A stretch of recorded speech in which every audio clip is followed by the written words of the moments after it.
여러분 행복한 안식일입니다. 안식일날 교회 나오는 것이 전쟁이죠. 여러 가지 투쟁과 힘겨움 속에서도 그 세상적인 어려움들을 뚫고 교회로 나오신 모든 분들에게 하나님의 풍성한 축복이 함께 하시기를 진심으로 기원합니다.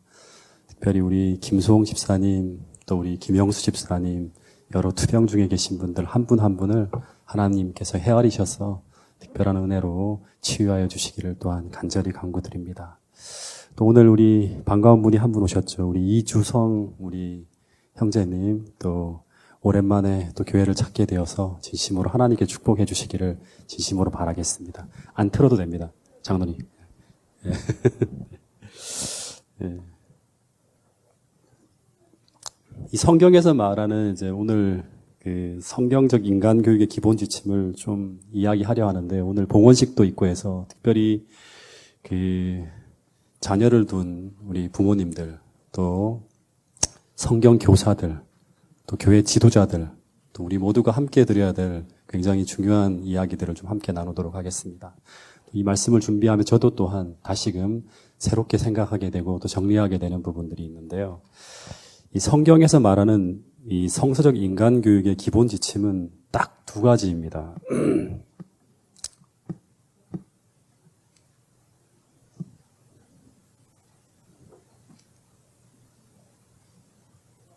왜 안 넘어가죠? 이게. 예. 이것은 어떻게 보면 성경 전체를 통해서 모든 인간들을 교육하시는 하나님의 교육 철학이라고 말할 수 있는 거예요. 자녀 교육이든 학생 교육이든 초신자 교육이든 안교 교육이든 교회를 통해서 나오는 모든 신앙 교육의 목표는 이것이에요. 그것은 바로 뭔가 하면 첫 번째는 하나님을 사랑하고 두 번째는 사람을 사랑하는 사람을 양육하는 거예요. 네. 이 원리에서 모든 신앙 교육이 출발합니다. 그래서 모든 어린이 교사, 개척대 교사, 그리고 부모와 안교 교사, 모든 지도자, 설교자들은 항상 이 관점과 이 포인트를 들고 설교 준비와 가르침, 그리고 모든 교육 방향을 잡아야 한다고 하는 거예요. 행사를 하든 모든 집회를 통해서 하나님을 사랑하고 사람을 사랑하는 양육을, 인간을 교육하는 그 목적을 두고 모든 것이 진행되어져야 한다고 하는 거예요. 그래서 어쩌면 하나님의 우리를 향한 꿈의 성패를 좌우하는 것도 바로 하나님을 진심으로 사랑하고 그리고 사람을 진심으로 사랑하는 이런 사람으로 우리가 변해갈 수 있는가, 그리고 이 교회에서 그런 사람을 양육해낼 수 있는가가 어쩌면 그 한 사람을 통해서 그리고 그 교회를 통해서 하나님이 이루시고자 하시는 꿈이 이루어질 수 있는가 없는가의 성패를 좌우할 수 있다고 하는 거예요. 그런 사람이 없으면 하나님은 아무 일도 할 수가 없어요. 어떤 능력을 준다 하더라도 그 사람은 자기만을 위해서 사용하지 축복의 통로가 될 수 없는 거예요. 그래서 주님이 마태복음 22장 37절에서 이 두 가지 지침이 온 율법과 선지자의 강령이라고까지 했는데, 이것은 다시 말하면 하나님이 바라시고 원하시는 사람은 이런 사람이 되려는 것이라고 하는 것입니다. 이 말씀을 다시 한번 같이 읽어보겠습니다. 자, 마태복음 22장 37절부터 40절 말씀입니다. 자, 같이 한번 읽어보겠습니다. 시작. 예수께서 이르시되 내 마음을 다하고 목숨을 다하고 뜻을 다하여 주 너희 하나님을 사랑하나 하셨으니 이것이 크고 첫째는 된 계명이요 둘째도 그와 같으니 내 이웃을 내 자신같이 사랑하라 하셨으니 이 두 계명이 온 율법과 선지자의 강령이니라. 이 두 가지가 모든 성경의 가르침의 최고의 가르침이라고 하는 거예요. 모든 것들은 다 지엽적인 거예요. 하나님을 사랑하고 사람을 사랑하는 이것을 맞추기 위해서 모든 이야기들이 동원되어진다고 하는 거예요. 근데 이것이 왜 그렇게 중요한가? 그 이유는 성경은 말하기를 인간이 하나님을 사랑하지 않으면 사람을 사랑할 수가 없어요. 예수님을 정말 깊이 사랑하지 못하면, 그 사랑을 받지 못하면 우리는 사람을 사랑할 수가 없어요. 나를 좋아하는 사람만 우리 사랑하지 그 이상의 사람에게는 우리는 사랑이 펼쳐지지 않는 거예요. 그리고 사람을 사랑하지 않으면 그 사람은 세상에서 그 어떤 것을 배우고 익힌다 하더라도 그 지식과 그 능력이 별 쓸모가 없을 뿐 아니라 사람을 진심으로 사랑하지 않는 이 사랑이 없는 이기적인 사람에게 주어진 그 지식과 능력이란 결국 그가 아는 만큼 그에게 주어진 능력만큼 그 공동체에 해를 끼치는 흉기와 도구로 작용할 수 있다고 하는 거예요. 그리고 더하여 사람을 진심으로 사랑하지 못하는 사람은 스스로도 행복하게 살 수가 없어요. 왜냐하면 우리는 사람들과의 관계 속에 살아가는 존재인데 그런데 행복하고 건강한 인간관계의 핵심은 바로 진심으로 사람을 사랑할 줄 아는 그 사랑 속에서 진실하고 건강한 인간관계가 만들어지기 때문에 부부관계든 가족관계든 친구관계든 사회적 관계든 모든 건강한 인간관계는 이 사랑을 통해서 만들어지는 거예요. 그래서 이런 진실한 사랑을 통해서 건강한 인간관계가 만들어지지 않으면 우리는 늘 불안하고 늘 불편하고 늘 의심하는 긴장 속에서 행복하게 살아갈 수가 없는 것입니다. 20세기에 최고의 천재 중에 한 사람을 꼽으라고 한다면 가장 큰 능력을 소유한 사람을 한 사람 꼽으라 한다면 이 아돌프 히틀러를 꼽을 수 있을 정도로 이 사람은 대단한 능력을 가지고 있는 사람입니다. 상황에 맞는 기획력에다가 조직력, 그리고 추진력, 그리고 대중을 선동하는 최고의 연설가에 엄청난 능력을 갖춘 사람입니다. 이 한 사람을 통해서 세상에 엄청난 일이 벌어져요. 세계 전 역사를 막 흔드는 그런 큰 일이 벌어질 만큼 뛰어난 사람이 바로 아돌프 히틀러예요. 근데 이 능력을 가지고 이 사람이 어디에 들어가는가 하면 나치당에 처음에 들어가서 청중을 압도하는 연설과 천부적인 선전 능력을 발휘해서 그 당시에 동네 소수 정당에 불과하던 이 나치당을 제1당으로 세웁니다. 그리고 단박에 카리스마 넘치는 정치력을 발휘해서 국가 권력을 탁 장악한 후에 총리와 대통령을 겸하는 총통의 자리에 올라갑니다.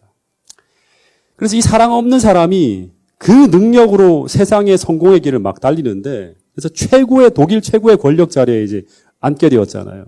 근데 이 사람에게 주어진 그 능력과 이 권력이 이제 세상에 어떤 영향을 끼치게 될까 하는 거예요. 그 후에 이 히틀러는 그 뛰어난 머리로 대게르만 제국이라는 이상한 이데올로기를 만들어냅니다. 그래서 이 게르만 민족이 인종적으로 가장 우수한 민족이고 그래서 독일인이 전 세계를 지배하는 대게르만 제국을 만들겠다는 비전을 국민들에게 탁 제시합니다. 그리고 온 국가를 전시동원 체제로 만듭니다. 그리고 전 세계를 향해서 전쟁을 선포하며 2차 세계대전을 일으킵니다.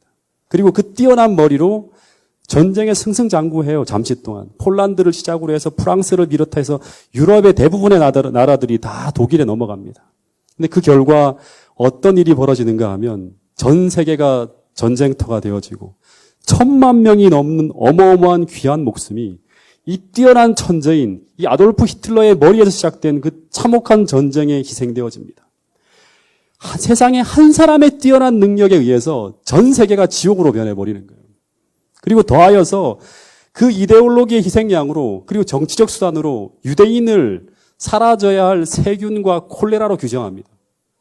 그리고 인종청소를 단행하게 되는데 이 일로 인해서 이때 유럽에 흩어져 있는 유대인들이 얼마나 되는 겁니까? 900만 명이나 되는 사람들이 있는데 이 중에서 얼마나 죽었는지 아십니까? 그 900만 명의 인구들 중에서 유대인 중에서 3분의 2, 600만 명이 아무 죄도 없이 가스실에서 죽어갔다고 하는 것입니다.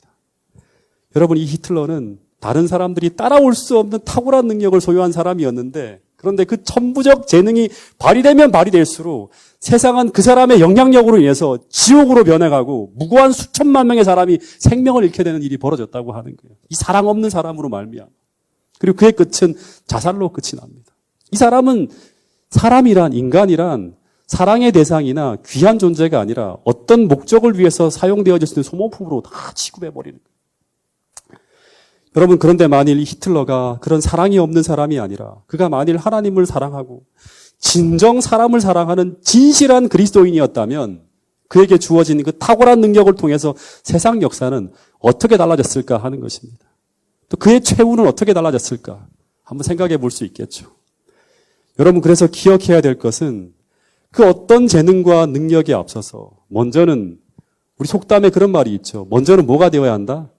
사람이 되어야 한다고 어르신들이 말하는데 성경에서는 뭐라고 하는가 하면 어떤 은사에 앞서서 먼저 사람을 진심으로 사랑하는 진정한 그리스도인이 되어야 한다고 성경은 가르치고 있습니다. 이게 바로 하나님을 사랑하고 사람을 사랑하는 사람이에요. 그래서 고린도전서 13장에서는 오늘 우리 안에 사랑이 없다면, 우리가 진짜 그리스도인이 아니라고 한다면 그 사람이 그 어떤 은사를 소유한다 하더라도, 아무리 탁월한 능력을 소유한다 하더라도 아무 소용이 없다, 아무 쓸모없다는 말이 이렇게 성립이 되어지는 것입니다. 제가 오래전에 읽었던 책 중에서 참 두꺼운 책인데요, 아주 재미있게 읽었던 책 중에 하나, 또 많은 영향력을 제게 줬던 책이 바로 이 스티븐 코비라는 사람이 쓴 성공하는 사람들의 7가지 습관이라는 책이에요. 근데 그 첫 부분에 나오는 이야기가 되게 흥미있는데요.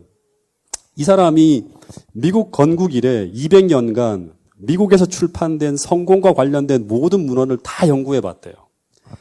그러면서 이 사람이 내린 결론이 무엇인가 하면, 최근 50년간 성공에 관련된 문헌의 대부분은 처세술이라든가 개인 및 대중을 상대할 때 필요한 기법들을 중심으로 한 내용들이 담겨 있대요.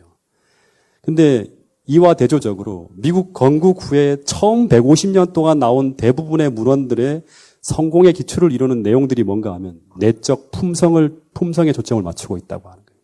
다시 말해서 기법이나 기술은 2차적인 것이고, 먼저는 그 사람의 성품이 성공의 가장 중요한 요소라고 소개하고 있는 내용들이라고 하는 거예요.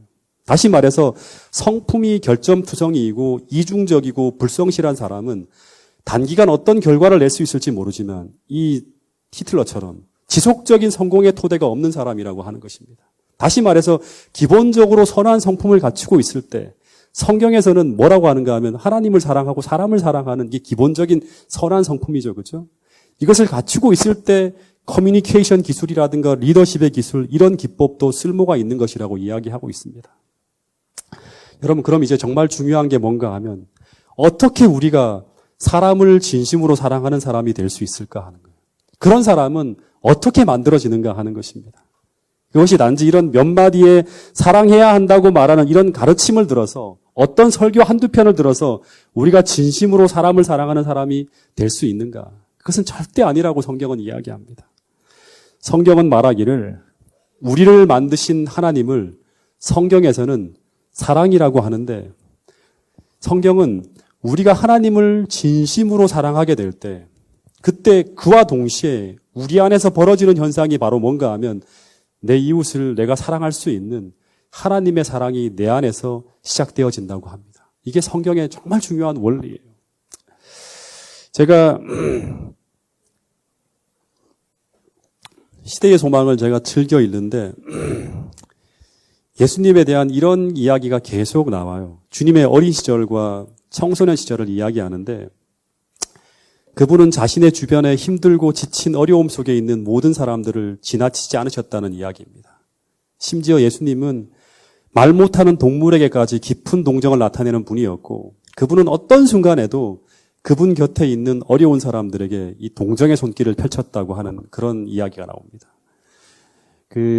시대의 소망 58페이지에 있는 글인데요. 제가 한번 읽어드리겠습니다. 연로한 자나 슬퍼하는 자나 죄짐을 진 자나 순진한 기쁨 속에 노는 어린아이나 숲속의 작은 피조물이나 무거운 짐을 실은 참을성 있는 짐승이나를 물어나고 모두 그가 함께 계심으로, 사랑이 그들과 함께 있으므로 사람들은 어떻게 되었다? 더 행복해졌다고 하는 거예요. 왜 사람들이 더 행복해졌는가 하면 그 사랑이 나타났기 때문이에요. 이 글을 같이 한번 읽어보겠습니다. 시대 소망에 있는 말씀인데요. 같이 한번 읽어보겠습니다. 시작. 능력의 말씀으로 여러 세계들을 붙들고 계셨던 그가 상처를 입은 한 마리의 새를 살리시려고 몸을 굽히시곤 하셨다.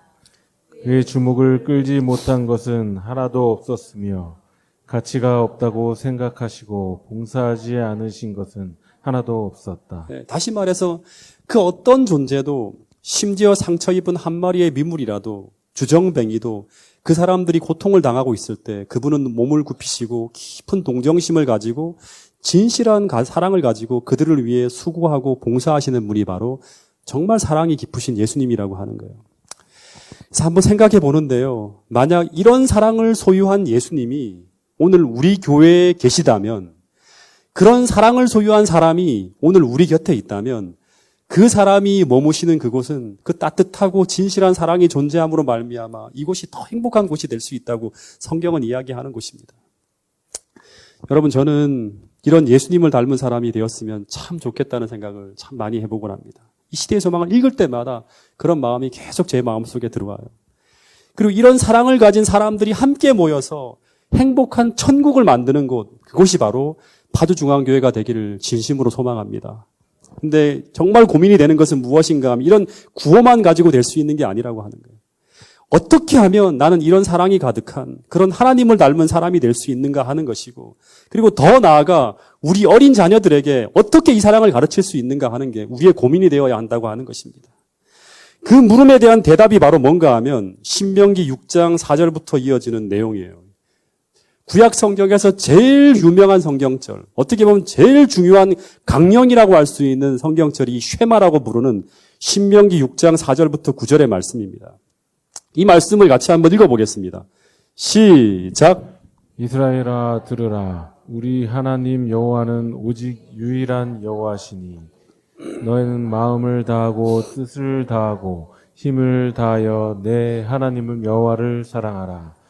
오늘 내가 내게 명하는 이 말씀을 너는 마음에 새기고 내 자녀에게 부지런히 가르치며 집에 앉았을 때든지 길을 갈 때든지 누워있을 때든지 일어날 때든지 이 말씀을 강론할 것이며 너는 또 그것을 내 손목에 메어 기호를 삼으며 내 미간에 붙여 표로 삼고 또 내 집 문설주와 바깥문에 기록할지니라. 예, 이 신명기 6장 4절부터 9절까지의 내용을 우리가 쉐마라고 부르는데 이스라엘아 들으라고 시작하는 그런 이야기입니다.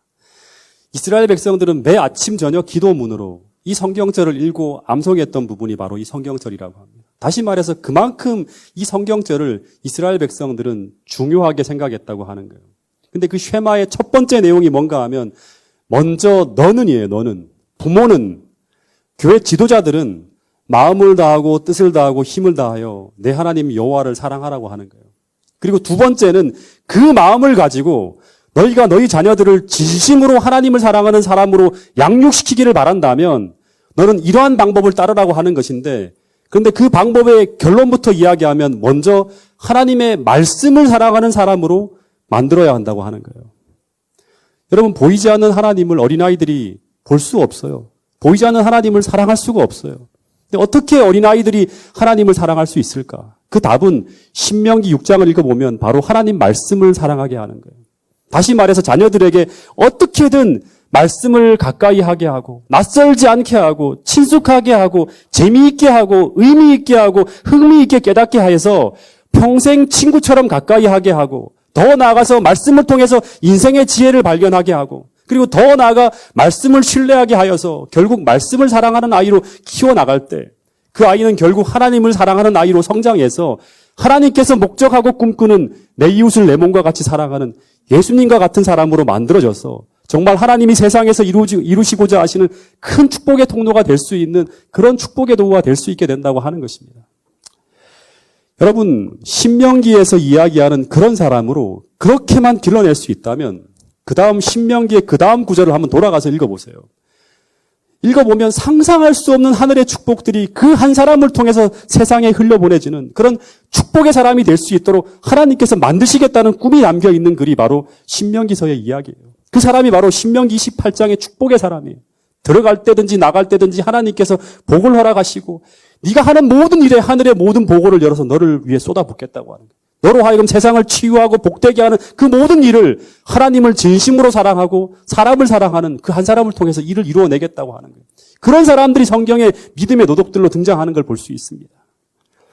그런데 그런 인물로 키워내기 위한 그 시작이 무엇이라고 이야기하는가 하면 바로 우리 어린 자녀들에게 말씀을 가까이 하게 될 때부터 시작된다고 성경은 이야기하고 있는 것입니다. 그래서 어떻게든 아이를 교회에 한 번이라도 더 데리고 나와야 하고 어떻게든 아침 저녁 예배를 드려야 하고 어떻게든 말씀에 있는 자리에 아이들이 의미 있게 머물게 해야 한다고 하는 것입니다. 이게 부모들의 모든 고민이 되어야 한다고 하는 것입니다. 그런데 만약 부모들이 이것이 귀찮다고 등한히 한다든가 이것을 소홀히 하게 될 때 훗날 아무리 많은 것을 우리가 얻게 된다 하더라도 그 모든 것들을 뼈저리게 후회할 날이 오게 될 것이라고 성경은 이야기하고 있는 것입니다. 왜냐하면 사단은 우리 아이들의 마음속에 말씀이 아닌 다른 것으로 채워서 사단의 도구로 사용하려고 한다고 하는 거예요. 하나님은 축복의 도구로 사용하려고 하고. 여러분, 지금 세상은 정말 무서운 곳으로 변해가고 있어요. 제정신이 아닌 상태로 사람들이 살아가도록 만들어요. 여러분, 우리 아이들이 병들지 않도록 정말 기도하면서 하나님이 우리에게 주신 우리가 할 수 있는 최선의 방법을 동원하여서 이 세상과 맞서 싸워야 한다고 하는 사실을 우리 모든 부모들이 그리고 교회 지도자들이 잊지 않게 되기를 간절히 바라겠습니다. 지금도 제가 우리 성주 엄마에게 한 가지 감사하는 일이 하나 있는데,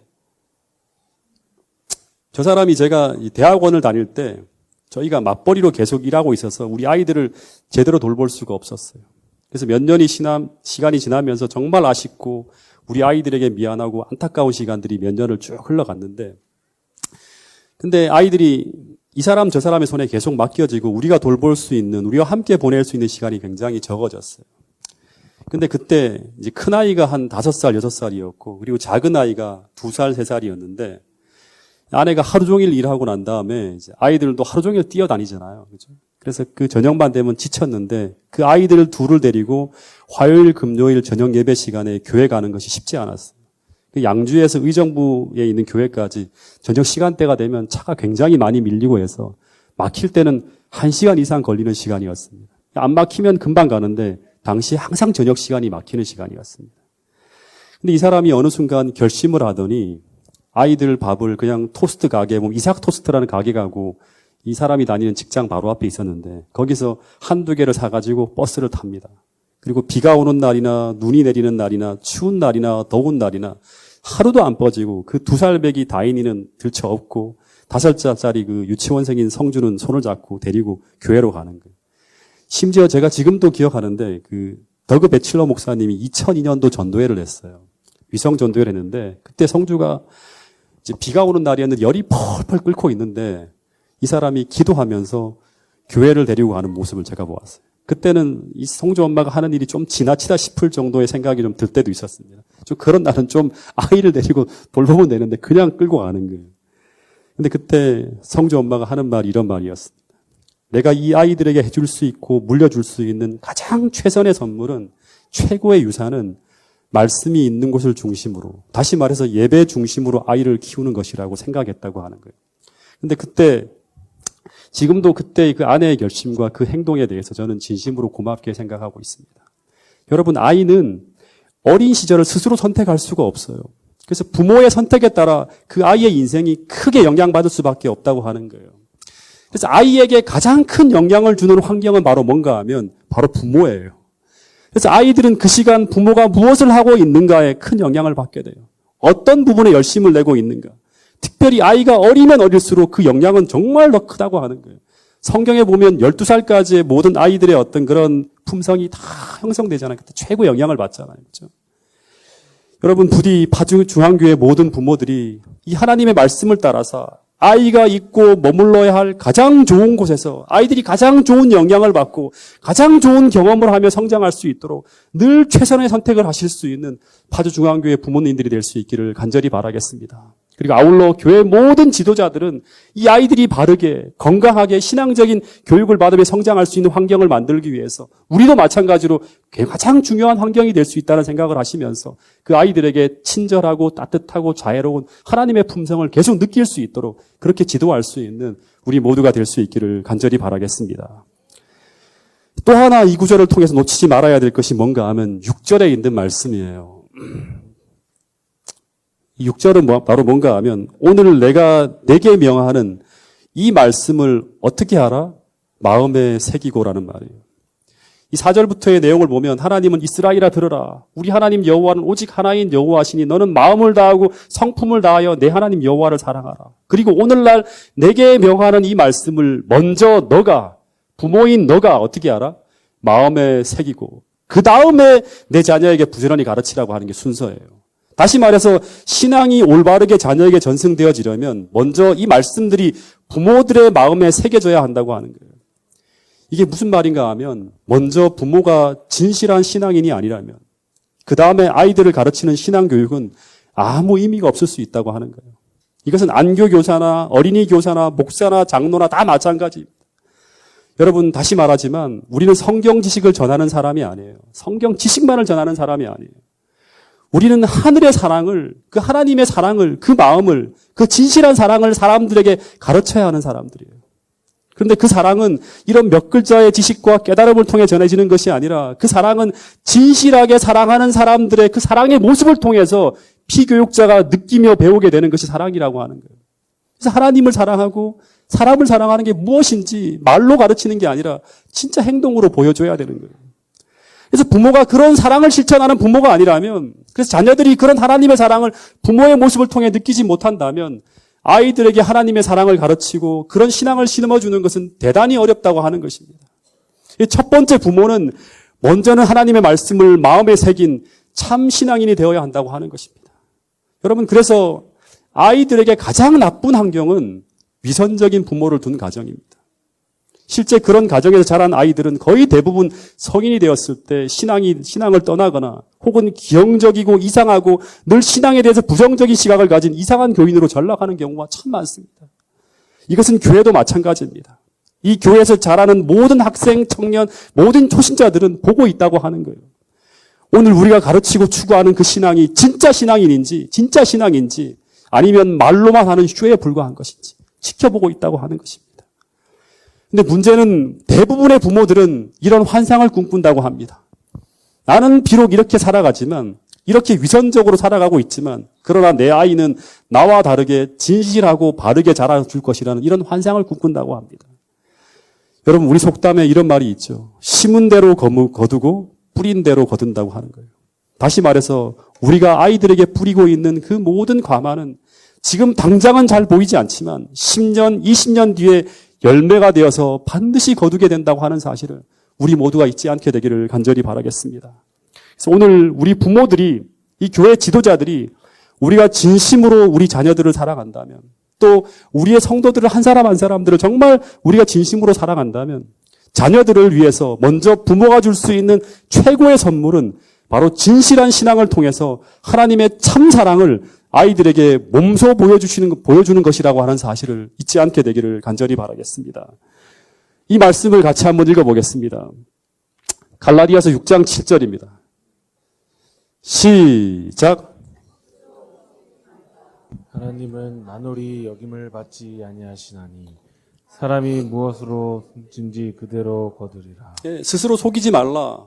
하나님은 만홀히 여김을 받지 아니하시나니 사람이 무엇으로 심든지 그대로 거둔다고 하는 거예요. 오늘 우리가 정말 진실하게 뿌린 그 씨앗의 모든 어떤 그런 영향력들은 나중에 고스란히 미래의 열매로 통해서 거두게 된다고 하는 거예요. 여러분, 아이는 우리의 모든 재산과 생명을 다 바쳐도 아깝지 않은 정말 가장 귀한 보물이 우리 자녀들이에요. 이 아이들이 이 악하고 위험한 세상 속에서 정말 그 어떤 역경 속에서도 정말 믿음으로 헤쳐나가고 정말 하나님 앞에서 인생을 의미 있고 건강하게 살아갈 수 있도록 그 아이들 안에 신앙의 모양만이 아니라 참 신앙이 심어질 수 있도록 꼭 하늘의 양육 방법을 따라서 아이를 양육할 수 있는 그런 부모님들이 되실 수 있기를 간절히 바라겠습니다. 마지막 한 가지만 좀 더 배워보도록 하겠습니다. 이 신명기 이 6장 7절부터의 내용을 보면 이 하나님은 좀 지나치다 싶을 만큼 극단적이다 싶을 만큼 자녀들에게 말씀을 가르치고 읽히라고 합니다. 강론하고. 내 자녀에게 부지런히 가르치며 집에 앉았을 때에든지 길을 갈 때에든지 일어날 때에든지 이 말씀을 강론할 것이며 또 너는 그것을 내 손목에 매라는 거 뭐예요? 손목에까지 말씀을 메어 나오네. 그리고 미간에도 이마에도 붙이고 그리고 또 내 집 문설주와 이 기둥이죠, 그죠? 그리고 바깥 문에다가도 다 말씀을 기록하라고 하는 거예요. 이 말씀은 간단히 요약하면 하나님은 부모들에게 말하기를 너희 어린 자녀들이 언제나 하나님의 말씀 가까이에 머물도록 하라고 하는 게 하나님의 이 교육 방법이에요. 근데 우리가 자녀에게 이렇게까지 해야 되는 이유가 무엇인가 하면 그 이유가 신명기가 거의 끝나갈 무렵에 제가 신명기를 처음부터까지 쭉 읽어보는데 신명기 30장에 보니까 이런 말씀이 있더라고요. 30장 9절부터 보면 이 신명기 초반에 나온 이야기가 또다시 반복되어져 나와요. 너는 이 율법책에 기록된 모든 명령을 다 순종하고 그리고 마음을 다하여 내 하나님 여호와를 사랑하며 하나님께 돌아오라는 글이 또다시 등장합니다. 근데 이 명령을 지키기가 쉬운 명령일까요? 어려운 명령일까요? 하나님 모든 명령을 다 지키라고 하는 거. 예? 그리고 마음을 다해서 하나님을 사랑하라고 하는 이 명령이 지키기 쉬운 걸까요? 어려운 걸까요? 어려운 거죠. 그죠? 근데 이상하게 11절에 보면 이런 말씀을 하십니다. 내가 오늘 내게 명령한 이 명령은 내게 어려운 것도 아니요. 먼 것도 아니라고 하는 거예요. 굉장히 멀리 떨어진 힘든 게 아니라고 하는 거예요. 근데 그 이유가 무엇인가 하면 만일 너가 앞서 명령한 그 명령을 따라 지금 살고 있다면이에요. 그 명령은 바로 뭔가 하면 부모가 어린 시절부터 하나님의 명령과 규례를 늘 가르쳐주고 그것을 앉았을 때든지 누웠을 때든지 부지런히 가르치고 그것을 손목과 이마와 문설주와 인방에 붙여 표로 삼을 만큼 그렇게 너희 자녀들을 말씀에 가까이 머물게 했다면 그것은 지키기 어려운 명령이 아니었을 것이라고 말하고 있는 것입니다. 14절 이렇게 이야기가 나와요. 14절에 보면 같이 읽어보겠습니다. 14절 시작. 오직 그 말씀이 내게 매우 가까워서 내 입에 있으며 내 마음에 있은즉 내가 이를 행할 수 있으리라. 오직 그 말씀이 매우예요. 매우 가까워서. 그러니까 이게 뭐 다 머릿속에 들어있을 만큼 굉장히 친숙한 거죠. 그래서 언제나 내 입술에서 흘러나와요. 내 삶에 어려운 문제가 있을 때마다 성경적 답변이 나오고 하나님께서 사랑에 대한 것들이 생각날 때마다 머릿속에서 바로 이게 떠올라서 내 입술에 나오는 거예요. 그 하나님의 모든 것들이. 그래서 이 말씀이 매우 가까워서 내 입에 있으며 내 마음에 있은즉 내가 이를 행할 수 있으리라고 하는 거예요. 여러분 시대의 소망을 읽어보면 예수님은 요셉과 마리아의 자녀로 태어났고 마리아의 무릎에서 성경을 배웠다고 합니다. 예수님은 참 신앙을 소유한 부모 밑에서 신명기 6장에 나온 이 쉐마 교육을 받았는데 근데 예수님이 어린 시절 얼마나 성경을 열심히 연구했으면 시대의 소망 유년시대를 읽어보면 예수님은 성경의 거의 모든 것을 다 아는 것처럼 보였다고 하는 기록이 나와요. 모든 것을 다 아는 것처럼. 근데 이것은 하나님께서 예수님의 머리에다가 그냥 성경을 넣어주신 것일까요? 한 번에 탁 다 넣어주셨을까요? 그게 아니라 부모의 교육과 이 마리아의 교육이죠. 그죠? 그리고 스스로 열심히 성경을 읽고 연구한 결과라고 하는. 예수님도 하나하나 다 깨달아 가신 거예요. 근데 그 결과가 어떻게 나타났는가 하면 성경을 계속 읽고 친숙하게 살아갈 때 예수님은 자연스럽게 누가복음 5장 2장 52절에 보면 하나님 앞과 사람 앞에서 더욱 사랑스러운 사람으로 변해가셨다고 하는 거죠. 하나님을 사랑하고 사람을 사랑하는 사람으로 변해간 거예요. 그것은 하나님을 사랑하고 사람을 사랑하는 분으로 계속 변해갈 수 있었던 이유가 뭔가 하면 성경적 모든 약속이 그대로 다 예수님의 삶을 통해 이루어진 거예요.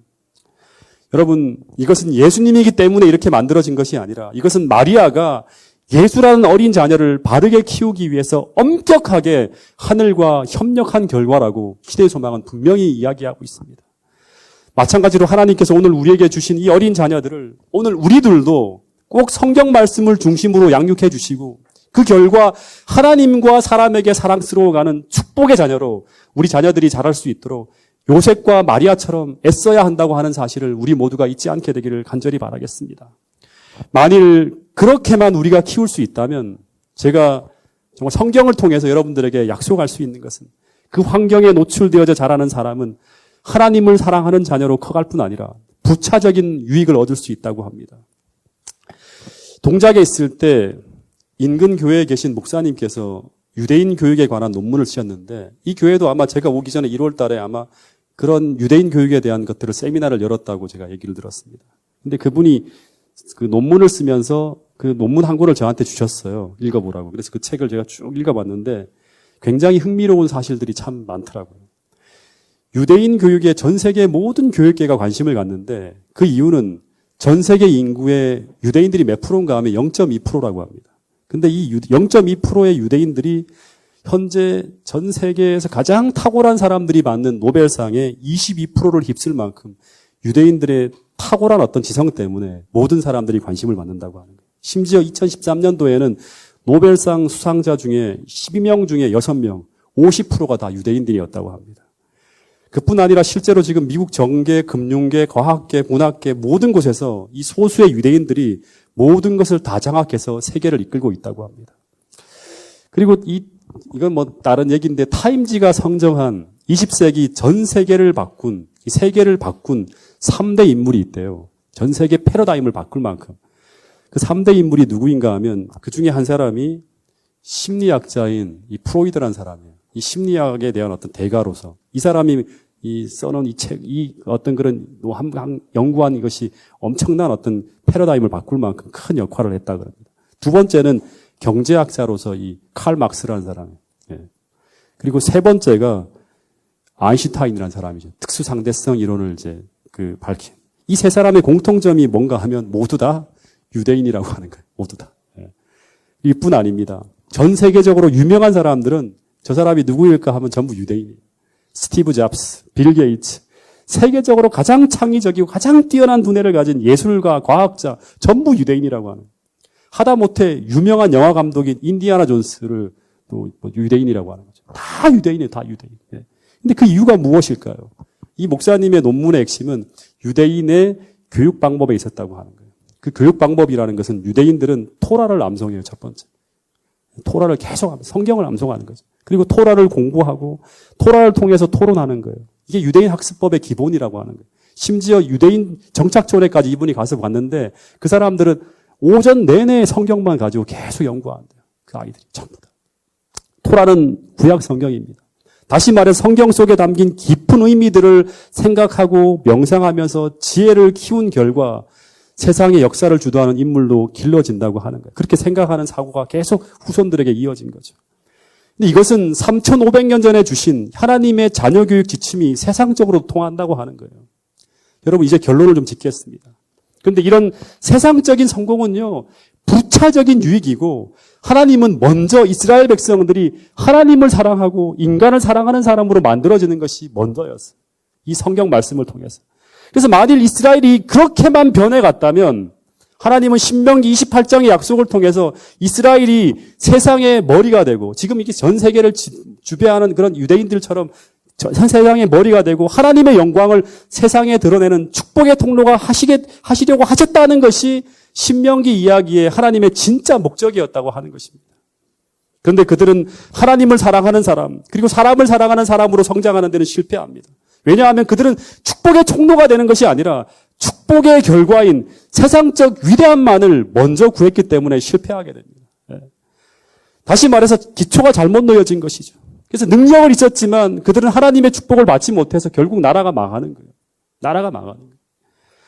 여러분, 하나님은 이제 다시금 오늘 우리를 통해서 그리고 우리 자녀들을 통해서 하나님이 못다 이룬 꿈을 이루려고 하시고 있어요.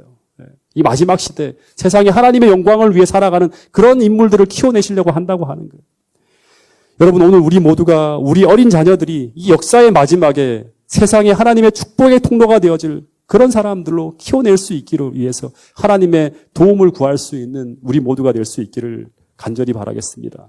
그 일을 위해 오늘 우리가 하나님께 구해야 될 것이 무엇인지 기도하며 깨닫게 되기를 간절히 바라겠습니다. 이 시간 잠시 눈을 감고 기도하는 시간을 좀 갖도록 하겠습니다.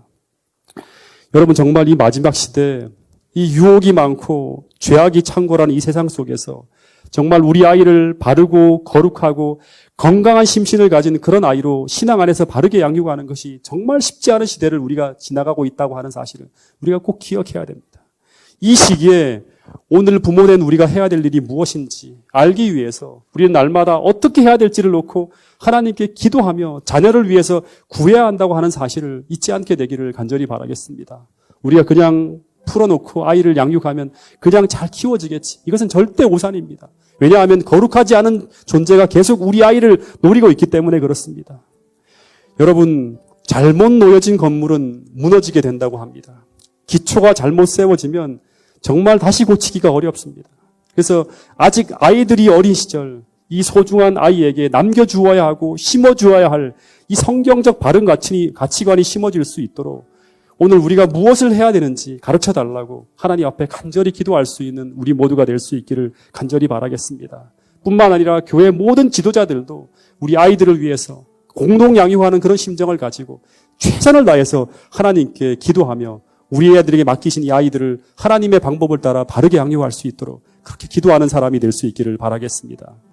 정말 쇠마에 나온 사람, 하나님을 사랑하고 사람을 진심으로 사랑할 수 있는 세상의 축복의 통로로 우리 아이들을 성장시키는 그런 부모가 되게 해달라고, 그런 교사가 되게 해달라고 다 함께 기도하는 시간을 갖도록 하겠습니다.